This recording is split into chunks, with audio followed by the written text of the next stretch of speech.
Audio recording steps up feud between Trump, former fixer, Washington, AP. The sudden public airing of Donald Trump talking about paying for a Playboy model's silence marks a turning point in the legal game of cat and mouse between the president and the lawyer who once promised to take a bullet for Trump but now seems out to save himself. The feud between Trump and his one-time legal fixer, Michael Cohen, escalated when an audio recording of their 2016 pre-election conversation was released Tuesday by Cohen, prompting Trump to tweet Wednesday, "What kind of a lawyer would tape a client? So sad." Ad choice advertising and read invented by Teeds as the two sides battled over the exact meaning of the sometimes garbled words on the recording. It was clear that the tape could be just an opening volley. At least a dozen more recordings were seized from Cohen's office, as well as hundreds of thousands of documents. Advertisement: the tape, made just weeks before the 2016 election, appears to undermine Trump's contention that he was not aware of a payment to former Playboy playmate Karen McDougal, who has alleged she had an affair with the married future president. That raises questions about possible campaign finance violations. It shows Cohen advising Trump on campaign matters, and that could be of interest to investigators looking into whether the lawyer violated election laws by orchestrating hush money payouts. Cohen says on the tape he's already spoken with the Trump Organization's finance chief, Alan Weisselberg, on how to set the whole thing up. Weisselberg's involvement has led to speculation about whether Trump's private business tried to protect his campaign.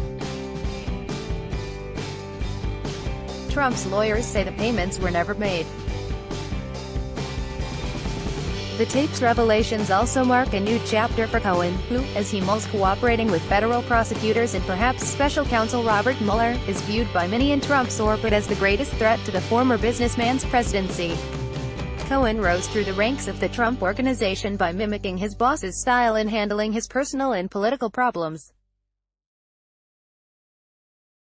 Now he and his own attorney, former Clinton lawyer Lanny Davis, are taking another page from the Trump playbook, fighting a legal battle in the court of public opinion.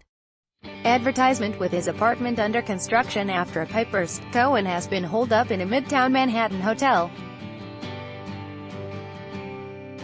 From that luxurious bunker, Cohen has grown increasingly concerned that his relationship with the president has fractured beyond repair, according to two people familiar with his views but not authorized to discuss them publicly.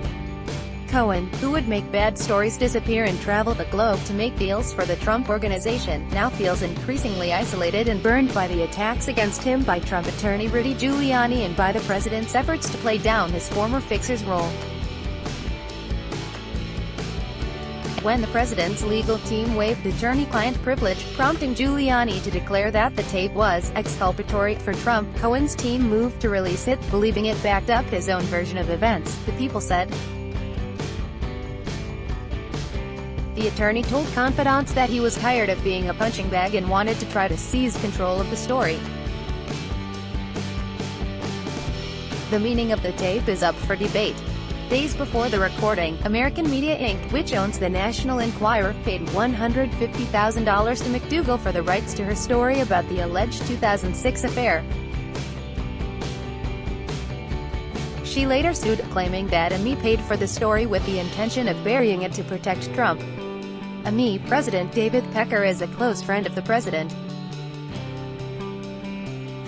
Cohen is heard on the tape discussing Emma's payment, and says of David that, "I'll have to pay him something." Advertisement: the audio is muffled but Trump can be heard saying something about cash, and then something about paying by check.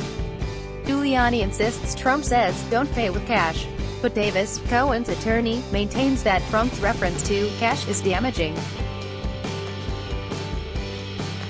"The only people who use cash are drug dealers and mobsters," he told CNN.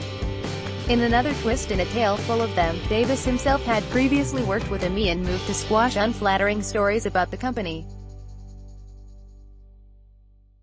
He did not return calls for comment Wednesday. Whichever account is accurate, the tape appears to bring limited additional legal exposure to the president himself. But the revelation of the audio on primetime television, complete with exaggerated appeals by Davis to Trump's supporters to listen to the president's comments, was designed to impeach the credibility of the president and his leading lawyer.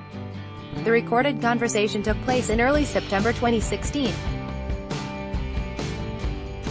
But a campaign spokesperson told the Wall Street Journal in November of that year concerning the McDougal agreement, "We have no knowledge of any of this." Trump, for his part, weighed in on Twitter on Wednesday, suggesting the sudden conclusion to the recording should be viewed suspiciously. "Why was the tape so abruptly terminated, cut while I was presumably saying positive things?" he tweeted. "I hear there are other clients and many reporters that are taped. Can this be so? Too bad." Trump's searing tweets marked a new low point in his relationship with Cohen, who worked for the president for a decade and grew close to his family. Though Cohen was Trump's right-hand man at the business, he was not given a major role in the campaign. He did run the president's outreach to faith groups and became a fierce defender on television, including a notable CNN clip in which he demands, says who, after being shown poor poll numbers.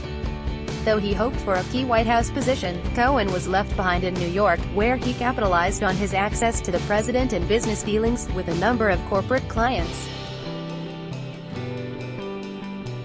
Famously brusque with most reporters, he vehemently challenged the references to him in a dossier of uncorroborated information about Trump even as he was called in to testify before special counsel Mueller.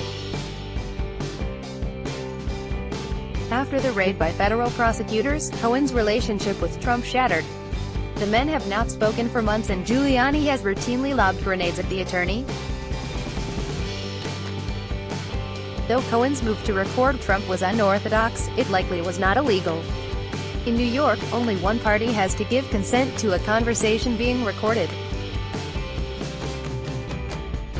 Stephen Lubet, a Northwestern University expert on legal ethics, said he was unaware of any rule in New York that explicitly bars a lawyer from recording a client without consent. But other rules, such as ones requiring lawyers and clients to have full and open communication, and barring them from engaging in fraud, dishonesty or misrepresentation, could possibly be construed as requiring an attorney to obtain consent. Rule or not, it's certainly an unorthodox practice and could leave lawyers subject to a bar complaint.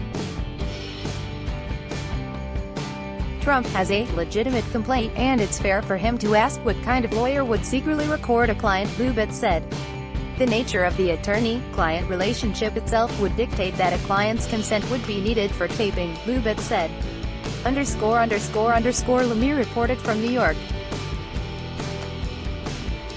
Associated Press writer Eric Tucker contributed. Follow Lemire at http://twitter.com/@John Lemire and Miller at http://twitter.com/@CKMiller by Taboola Sponsored links Promoted links You may like Cable Bell. This app will have you speaking a new language in 3 weeks. Babblingo Throne, free online game. What are the best war strategies? Throne, free online game on WoW. Fashionable stunning pictures of clothing for parties at Fashionable Under Top Man Fun. 10 most breathtaking highways of the world. Top Man Fun Indos Revolution Credit Card, HSBC Singapore Res Condo Vintage Real Estate Hollywood Inspired Homes in a 4-tower development in Dubai. Vintage Real Estate Tundo.